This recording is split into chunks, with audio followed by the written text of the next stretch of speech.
அஸ்ஸலாமு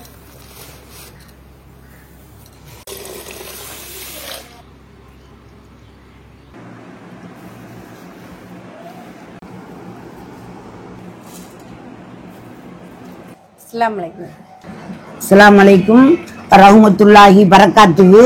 இன்னைக்கு வந்து ஓட்டு மாவு செய்ய போகிறோம். கவுனி அரிசியில் வாங்கி செய்கிறது அது கொஞ்சம் டவுட்டானது. அந்த காலத்தில் அது வந்து நாங்கள் செஞ்சதில்லை, அதனால் கொஞ்சம் டவுட்டாக இருந்துச்சு. இது வந்து சிவப்பரிசி வாங்கி இப்போ செய்கிறோம். அதே கவுனி அரிசி கலரில் உள்ள சிவப்பரிசி வாங்கி ஓட்டு மாவு செய்ய போகிறோம். இப்போ அரைச்சிட்டு வந்து வறுக்கிறோம். ஊற வச்சு விரித்து அந்த அந்த அந்த சீப்பணியாரத்துக்கு மாதிரியே செஞ்சு ஊற வச்சு வறுத்து எல்லாம் பண்ணிக்கிட்டு இருக்கிறோம். இடியப்ப மாவு என்ன செய்யறோமோ அதே மாதிரி இடியப்ப மாவு மாதிரி. அதான் இந்த அரிசி பார்த்தீங்கன்னா 2 மணி அப்பல ஊற வச்சேன். 2 மணி நேரம் 4 மணிக்கு போய் அரைச்சிட்டு வந்து இப்போ சலிக்கிறோம். இது பண்ணிட்டு நல்லா ஊறினாதான் நல்லா இருக்கும் அரிசி. நில காய்ச்சல்ல காய வைக்கணும். இது பண்ணிட்டு ஃபேன் காத்துல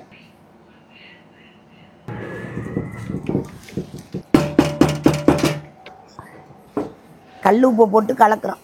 கொஞ்சம் ஊற்றணுங்களா, அப்போ தான் நல்லாயிருக்கும். 4 முட்டை உடச்சி ஊற்றுறோம். 1 கிலோ மாவுக்கு 4 முட்டையை உடச்சி ஊற்றுறோம். பார்த்துக்கோங்க.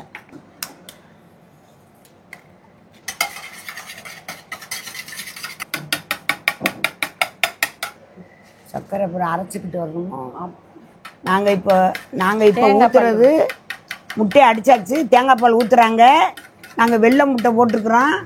அந்த நாட்டு முட்டை போட்டால் நீங்கள் நல்லா பார்க்க மாட்டேங்கிறீங்க, அது ஓடவும் மாட்டேங்குது வியூஸு. அதுக்காக இப்படி ஒரு பிளான். 2 தேங்காய் வந்து தலைப்பால் முதப்பால் எடுத்து திக்காக போடுறோம். அதில் உப்பு தண்ணி ஊற்றுறாங்க. உப்பு தண்ணி முதல்ல உப்பு தண்ணி கொஞ்சம் விட்டு பெசரிட்டா கொஞ்சம் சுருக்குன்னு இருக்கும். ஓட்டு மாவு சாப்பிட்றதுக்கு ரொம்ப டேஸ்ட் கொடுக்கும். நான் வந்து எத்தனை பேரை பிள்ளை, எனக்கு எத்தனை பிள்ளை என்னங்கிற விவரம்லாம் கடைசியில் சொல்லுவேன். அப்போ தான் நீங்கள் நல்லா வீடியோ உட்காந்து கவனமாக பார்ப்பீங்க. கடைசி வரையிலும் பார்க்கணும், விட்டுட்டு போயிடாதீங்க. இதில் வந்து உப்பை கரைச்சி ஊற்றி விரைச்சி வச்சுருக்கேன். இது வந்து இந்த முட்டை தேங்காய் பால் இருக்குது பாருங்கள். அப்படியே கொஞ்சம் கொஞ்சமாக போட்டு பெரட்டணும், கட்டி படாமல். இப்போ நம்ம புட்டுக்கெல்லாம் செய்கிறோம்ல அந்த மாதிரி பெசரணும். நல்லா பெசரி எடுக்கணும். கட்டி படாமல் வச்சுக்கிறோம். பெசரி எடுத்து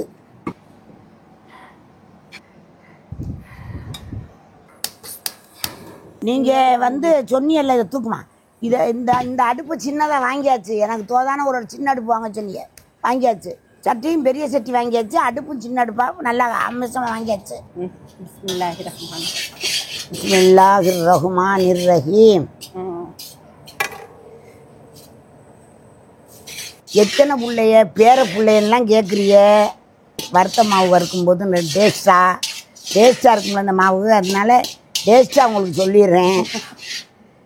எனக்கு வந்து 11 பிள்ளைகளில் வந்து 6 ஆம்பளை பிள்ளை, 5 பொம்பளை பிள்ளை. எல்லாம் போனது போக 48 வயசில் ஒரு பையன் போயிட்டாரு. 2 பையன், 2 மகனும் 5 மகள் இருக்காங்க. அவங்களுக்கெல்லாம் பேரங்க வந்து மொத்தம் 13 பேரன்கள். அதில் வந்து 8 பேருக்கு கல்யாணம் ஆகி பிள்ளைகள் இருக்குது. ஒருவருக்கு கல்யாணம் ஆகலை, இப்போ தான் பொண்ணு பார்த்துக்கிட்டு இருக்காங்க. அப்புறம் வந்து 4 பேரங்க படிச்சுக்கிட்டு இருக்காங்க. பெருசும் சின்னதுமா படிக்கிறாங்க. 6 பேத்திய. அந்த காலத்தில் இந்த மாவை வறுப்போம். உலக்கைட்டு இடித்து மாவெடுத்து கிழிச்சு எல்லாம் பண்ணி ஓட்டில் வறுத்து ஓட்டு மாவு வறுப்போம். ரொம்ப அதிகமாக தீ வச்சு வறுக்காதீங்க, மிதமான தீயில் வச்சு வருங்க. இப்போ வந்து இதே வந்து ஆன்லைனில் வந்துருச்சு, யூடியூப்பில் வந்துருச்சு. ரொம்ப பிரமாதமாக நடந்துக்கிட்டு இருக்கு. எங்கள் மாமனாருக்கு 7 பொம்பளை பிள்ளை. முதல் தாரத்துக்கு, 2வது தாரத்துக்கு வந்து 6 ஆணும் 1 பொண்ணு. எங்கள் மாமியாரை கட்டி, எங்கள் மாமியார்னா எங்கள் அத்தா கூட பிறந்தவங்க மாமி. எங்களுக்கு வந்து எனக்கும் கணவருக்கும் 1 பொண்ணு. ஃபஸ்ட்டு பிறந்த உடனே எங்கள் மாமனார் கேட்டாங்க, என்னம்மா சொல்லி இப்போ கடிதம் வந்திருக்குன்னு. கப்பலில் இருந்தாங்க. என்னம்மா கடிதம் வந்திருக்கு அப்படின்னு கேட்கும்போது நான் சொல்லுவேன், அவங்க வந்து அந்த குழந்தையினுடைய கையை வந்து மையில் தடவி கடிதத்தில், அப்போ கடிதத்தில் வச்சு அப்படியே அமைச்சு எனக்கு சொன்னாங்க. நான் ரொம்ப கொஞ்சம் ஃபீல் பண்ணுவேன், பொம்பளை பிள்ளை பிறக்குதே அப்படின்னு. அதெல்லாம் அப்படிலாம் நீ ஃபீல் பண்ணாத. 10 பொண்ணாக இருந்தாலும் நான் கொஞ்சம் கூட தயங்க மாட்டேன், மயங்க மாட்டேன். அப்படின்னு பேசுவாங்க. அந்த மாதிரி தைரியமாக சொல்லுவாங்க. பொம்பளை பிள்ளைங்க என்ன அதெல்லாம் ஒன்றுமே இல்லை, பிரச்சனையே இல்லை அப்படின்னு சொல்லுவாங்க. பொம்பளை பிள்ளை பிறந்தா அதை இது பண்ணுறாங்க. இதுக்கு ஒரு காரணம் இருக்குது. நிறைய வரதட்சணை நிறைய நகையும் கேட்டாங்க. இப்போ அதனால அந்த பயம். இப்போலாம் அப்படி இல்லை, இப்போ படிக்க வச்சுட்டாங்க. என் பேத்தி வந்து இன்ஜினியர் படிக்கிறா. அவள் கூட பாருங்கள் இனிமேல் அப்படித்தேன். நகை கையெல்லாம் கிடையாது, வரதட்சணைலாம் இல்லை. இப்போ உள்ள காலம் மாறிக்கிடுச்சு. அப்போ உள்ளவங்க ஓதுறவங்க தொழுகிறவங்க கூட அந்த மாதிரி ஒரு நகை போட்டால் நல்லது அப்படின்னு அவங்க அம்மாவுக்கு சொல்லுவாங்க. மாப்பிள்ளைக்கு அம்மா நகை வேணும், அது வேணும், இது வேணும். சர்க்கரையை வந்து அரைக்கணுங்கள மிக்சியில். இந்த காலத்தில் இந்த சிவப்பு பாசி இருக்கும், அது மாதிரி உருண்டுக்கிட்டு இருக்கு. ஏன்னு கேட்டால் இது வந்து முட்டை அப்படித்தான் ஆகும். அதெல்லாம் நல்லா இருக்கும், திங்கிறதுக்கு டேஸ்ட் தானே வேணும் உங்களுக்கு. சர்க்கரை அரைச்சிட்டு வந்துடுவா? ஆமாம், நான் வறுக்கிறேன், நீ போயிட்டு வந்துடு. எதையுமே வந்து கொஞ்சம் கணக்கெழுதி வாழுங்க. உங்கள் கணவராக இருந்தாலும் சரி, நீங்களாக இருந்தாலும் சரி, உங்கள் கணவர்கிட்ட வாங்குகிற காசாக இருந்தாலும் நீங்கள் ஒருதலுக்கு ஒருதை கொடுத்து பரிமாறிக்கிட்டாலும் ஒரு நோட்டு வச்சு கணக்கெழுதுங்க. எம்புட்டு பட்ஜெட்டில் எவ்வளவு மிச்சம் பண்ணலாம், எவ்வளவு செலவு செய்யலாம், எப்படி குடும்பம் நடத்தலாம், எவ்வளவு மிச்சம் பண்ணி நல்லா வரலாம், அப்படிலாம் இருக்கணும். அதுதான் பெண்களுக்குள்ள தந்திரம். கணக்கெழுதி வாழாதான் வாழ்க்கை, கழுதை புரண்ட காலம். நல்ல விதமாக இருங்க, நல்ல முன்னேற்றத்தை கண்டுபிடிங்க. நம்மளாம் சின்ன பட்ஜெட்டுக்காரவங்கள அப்படி வளர்ந்தாத்தே. நம்ம பட்ஜெட்டில் நம்ம நல்லா வந்துடணும், அவ்வளவுதான். பட்ஜெட்டு நல்லா சாப்பிடுங்க, சத்துள்ளதாக சாப்பிடுங்க, நல்லா இருங்க, சந்தோஷமாக இருங்க, ஜாலியாக இருங்க. அனாவசியமாக செலவு செய்யக்கூடாது. ஆனால் தான தர்மத்தையும் மறந்துடாதீங்க, அதுவும் செய்யுங்க. அது வயசானவங்க, ரொம்ப இயலாமல் இருக்கிறவங்க, அவங்களுக்கு செய்யுங்க. கருமித்தனமாகவும் இருக்கக்கூடாது, ரொம்பவும் கருமித்தனமாக இருக்கக்கூடாது. சாப்பாடெலாம் நல்லா எல்லாருக்கும் கொடுங்க, செஞ்சு நம்ம உழைப்பில் செஞ்சு கொடுக்கணும். ஆர்டர் பண்ணிலாம் வாங்கி கொடுக்கக்கூடாது. அதையும் சொல்லிட்டு நீங்கள் ஆக்கி சமைச்சு கொடுக்கணும். இது வந்து முட்டை போட்டு செய்கிறது, ஆனால் நல்லா இருக்கும், டேஸ்ட்டாக இருக்கும். இனி அடுத்தது செய்கிறது வெஜ்ஜு மாதிரி செய்கிறோம், அதில் முட்டை போட மாட்டோம். முட்டை சாப்பிடாதவங்க அது மாதிரி செய்யுங்க, நல்லாயிருக்கும். முட்டை சாப்பிடாதவங்களுக்கு அந்த பக்கம். நான் ஒரு இடத்துல உட்காந்துருக்கக்கூடாது, இடம் மாறி உட்காந்துருக்கிறேன். அப்படி மாறிக்கிறதே எந்திரிச்சு நடப்பேன், உலாவிக்கிட்டு வருவேன். நான் ஒரு இடத்துல உட்காந்துருக்க மாட்டேன். அதனால இப்போ இங்கே இருந்து இங்கே எந்திரிச்சு உட்காந்துக்கிட்டேன். ஓட்டு மாவு வறுத்துருக்குறேன். இதை வந்து முட்டை, மஞ்சக்கரு, வெள்ளைக்கரு உருண்டு உருண்டு உருண்டு அதுவும் வறுத்துக்கிடுச்சு. மறுபடியும் அதை சலிச்சிட்டு அதை போட்டு மிக்சியில் அரைச்சி மறுபடியும் வறுக்கிறோம். ரொம்ப சூப்பராக இருக்கும். சர்க்கரை போட்டுக்கிண்டி ரொம்ப நல்லா இருக்கும். அதையும் தெரிஞ்சுக்கிறோங்க. இது வந்து யாருமே இந்த மாதிரிலாம் சொல்ல மாட்டாங்க. உங்களுக்கு சும்மாண்டாலும் பொய் கணக்கு போட்டு நீங்கள் இதே மாதிரி செஞ்சுக்கோங்க. உருண்டா இது வந்து வெஜ்ஜு. இது வந்து எப்படின்னா முட்டை சேரலை, வெறும் தேங்காய் பால், உப்பு தண்ணி, மாவு, இதை வறுத்துட்டு வைப்போம். வறுத்து சர்க்கரை சேரும். நீங்கள் முட்டை திங்காதவும் இதை தின்னுங்க தாராளமாக. இது கொஞ்சம் முட்டை அப்படித்தான் கருவும், மஞ்சக்கருவு, வெள்ளைக்கருவு. இது திண்டணும். அப்படி எப்படி இது பண்ணி லாவி திண்டணும். இது வந்து செய்வன திருந்த செய், எதையும் அரை உரையாக செய்யக்கூடாது. அதுக்காண்டி தான் நான் யோசிச்சு இப்போ தான் செஞ்சேன். நீங்கள் ரொம்ப நாளாக கேட்குறீங்க. இதில் கொஞ்சோண்டு வறுத்த சோம்பு முனிக்கு, அதை முனிக்கு கூட நம்ம போட்டுக்கலாம். சோம்பு ரொம்ப வாசமாக நல்லாயிருக்கும் திங்கிறதுக்கு. அது வந்து வயிற்றுக்கு சீரழிப்பு நல்லாயிருக்கும். சோம்பு நிறைய சேர்ந்தால் குடலுக்கு நல்லது. ஏலக்காயெல்லாம் இதில் சேர்க்கக்கூடாது. ரொம்ப பேர் ஏலக்காய் சேர்க்குறாங்க. ஏலக்காய் வந்து எதை சேர்க்கணுமோ அதில் சேர்க்கணும். இது வந்து இதில் வந்து சோம்பு தான் சேர்க்கணும். இந்த மாவுகளுக்கு கருப்பும் வெள்ளையும் கலந்தால் மாநிறம் வந்து விடும். அதே வெங்காயம் வதங்கினா வரும்னா அந்த கலருக்கு வரணும்.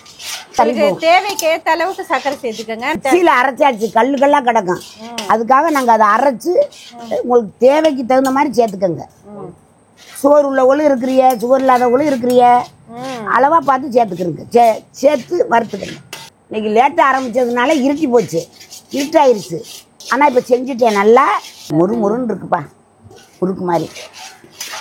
இந்த கப்பியை வந்து சலிச்சு எடுத்துக்கிறோம். சலிச்சு எடுத்துட்டு மிக்சியில் போட்டு அரைச்சிட்டு திருப்பி அடுப்பில் போட்டு கிண்டிடுவோம். ஏன்னா மாவை வீணாக்க மாட்டோம்.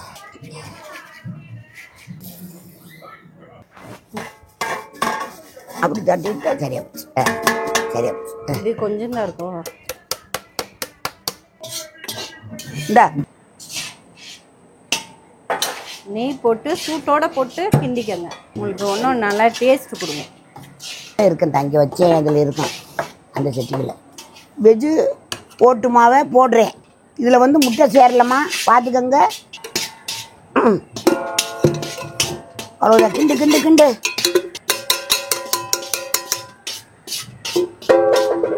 சவுண்ட்லாம் அடிக்கணும் நல்லா.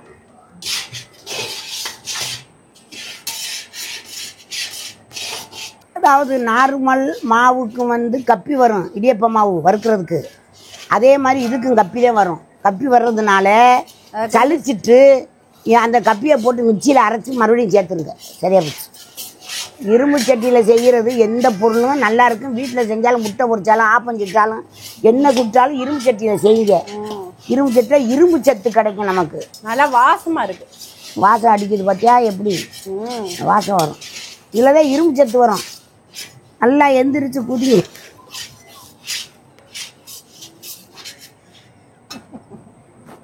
நல்லா எந்திரிச்சு குதிங்க நல்லா சக்கு சக்குன்னு. வீட்டுக்கு ஒரு சட்டி வாங்கி வச்சுக்கிறோங்க. இந்த மாதிரி இரும்பு சட்டி 2-3 சட்டியே நல்லது உடம்புக்கு. லாஸ்ட்டில் ஒரு 2 நிமிஷத்துக்கு முன்னாடி நெய் போட்டு நல்லா கிண்டிடணும். பாருங்க இந்த வறுவல் தான் கரெக்டாக இருக்கும். இதுக்கு மேலே ரொம்ப செந்நிறமாக அது வந்துச்சுன்னா ஒரு கசப்பு தன்மை கொடுக்கும் சாப்பிடும்போது. இதே வெஜ்ஜுவை தனியாடுமா சட்டியில். இது வந்து சர்க்கரை போட்டாச்சு, நெய் போட்டாச்சு, கிண்டியாச்சு. கேமரா மக்ரு பண்ணிடுச்சு. அதனால தான் அந்த காட்டில் உங்கள்கிட்ட அந்த நெய்யவும் அந்த சர்க்கரையும் அது இந்த மணக்கிற மணத்தில் என்னால் இருக்க முடியலை. அதுக்காக கொஞ்சம் எடுத்து பாருங்கள், வாயில் போடுறேன். நல்லா மொறுமொறுன்னு இருக்கு பார்த்தியா, முறுக்கு மாதிரி மொறுமொறுப்பு வந்துடுச்சு. நல்லா இருக்கு. இதுதான் ஓட்டு மாவு. இது வந்து நான்வெஜ்ஜு. ஓட்டு மாவு, முட்டை ஓட்டது.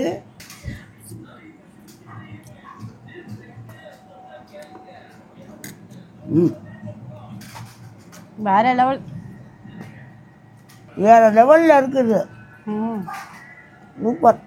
ஆனால் இது வந்து வெஜ்ஜுன்னு சொன்னால் இதில் முட்டை சேரலை. இது ஒன்று தான் சேரலை, மற்ற எல்லாம் சேர்ந்துருக்கு.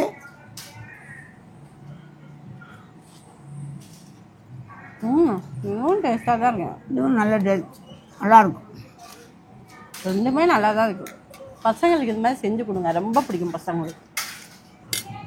ரொம்ப நாளாக காட்டு இதை செஞ்சேன். அடுத்த வீடியோவில் உங்களுக்கு இன்னும் சொல்கிறேன், இன்னும் கேளுங்கட்டேன். இப்படியே வாயில் போட்டு மெல்லும் போது இந்த மாதிரி ஒரு கலகலப்பான ஒரு சாப்பாடை நான் பார்த்ததே. அஸ்ஸலாமு அலைக்கும் வரகாத்துக்கு. நல்லா சப்ஸ்கிரைப் பண்ணுங்கள், லைக் பண்ணுங்கள், ஷேர் பண்ணுங்கள். அஸ்ஸலாமு அலைக்கும். அடுத்த வீடியோவில் பார்க்கலாம்.